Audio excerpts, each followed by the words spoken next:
7. Sa ganon ay patungkol sa pagiging mapagkunwa. Yan. Ngunit pagtutuunan natin ng pansin ang Mateo was rich.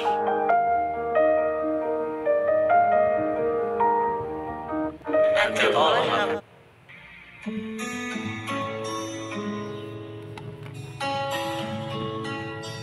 Kaibigan, kung hawak mo ang iyong Biblia, pakibuksan mo ito sa aklat ni Mateo. Mag-aaralan natin ang kabanata 7, mga talata 1 hanggang talata 11. Ngunit pagtutuunan natin ng pansin ang talata 5, at ito ay patungkol sa pagiging mapagkunwa. Yan ang ating tema. Hypocrisy. Ganito ang ating mababasa dito sa talata 5 na pagtutuunan natin ang pansin dito sa kabanata 7 sa aklat ni Mateo. Sabi dito sa kabanata 7 sa aklat ni Mateo, Matthew chapter 7, ganito ang ating mababasa sa talata 5. Mapagkunwari, alisin mo muna ang malatrosong puwing sa iyong mata nang sa ganon ay makakita kang mabuti. Ano ba ang konteksto, kaibigan? Kinakailangan malaman natin ng konteksto nitong kabanata 7 at alam naman natin na yung kabanata 5 hanggang kabanata 7 sa aklat ni Mateo ay ito yung maituturing nating Sermon on the Mount, yung sermon sa bundok. Alam mo yung buong 11 talata, no? Unang 11 talata dito sa kabanata 7 sa aklat ni Mateo. Actually, meron itong dalawang tema, no? Kabinasa mo yung mga talata 1 hanggang talata 5, ito ay patungkol sa mapagkunwari, mapagkunwa o panghuhusga. Ito yung sinasabi dito sa talata 1 hanggang talata 5. Pag pinag-aralan naman natin yung talata 6 hanggang talata 11 at ito naman ay patungkol sa pananalangin. Ngunit kukunan natin ng paalala itong talata 5. Ano ang sabi dito? Mapagkunwari, ito ang paglalarawan ng Panginoon sa mga taong mahilig maghusga sa kapwa. Ano ba ang sinasabi ng salita ng Diyos patungkol sa being judgmental? Alam mo kaibigan, sinasabi lamang dito kasi ang kausap dito ng ating Panginoon, siya ay nagsesermon sa bundok. Primarily ang kanilang audience dito o ang audience ng ating Panginoon ay ang kanyang mga alagad.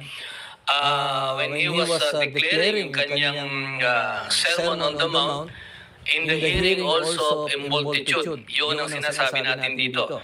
Ngunit dito, yung verses 1 to 5, ito ay patungkol sa judging others, no?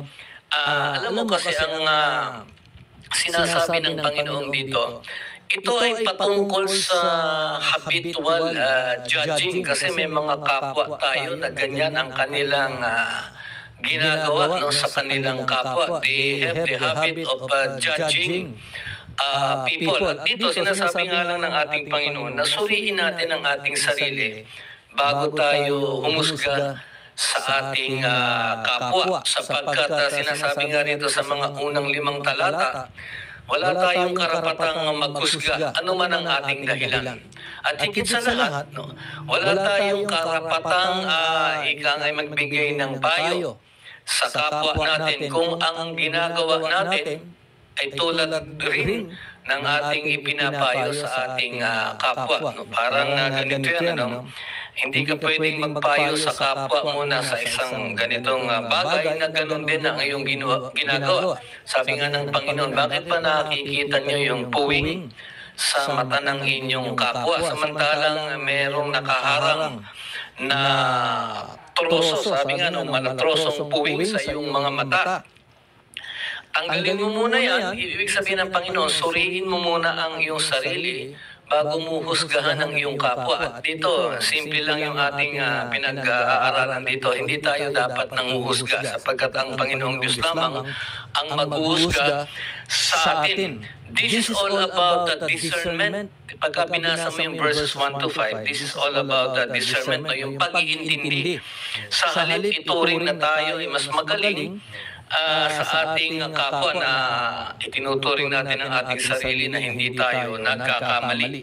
Sinasabi lamang ng Panginoon na stop this habitual judging of people kasi alam mo, ang patukoy rito ay sa mga Pariseo. Alam mo yung mga Pariseo at that time, sila yung katiwala sa batas ni Moises. So dito sinasabi ng Panginoon, yung mga Pariseo, they were described as hypocrites because yung kanilang itinuturo, sila rin mismo ang lumalabag. Tinuturo nila ang mga alituntunin sa batas ni Moises na sila din ang lumalabag. Tama ang paglalarawan ng Panginoon, sila ay mapagkunwa.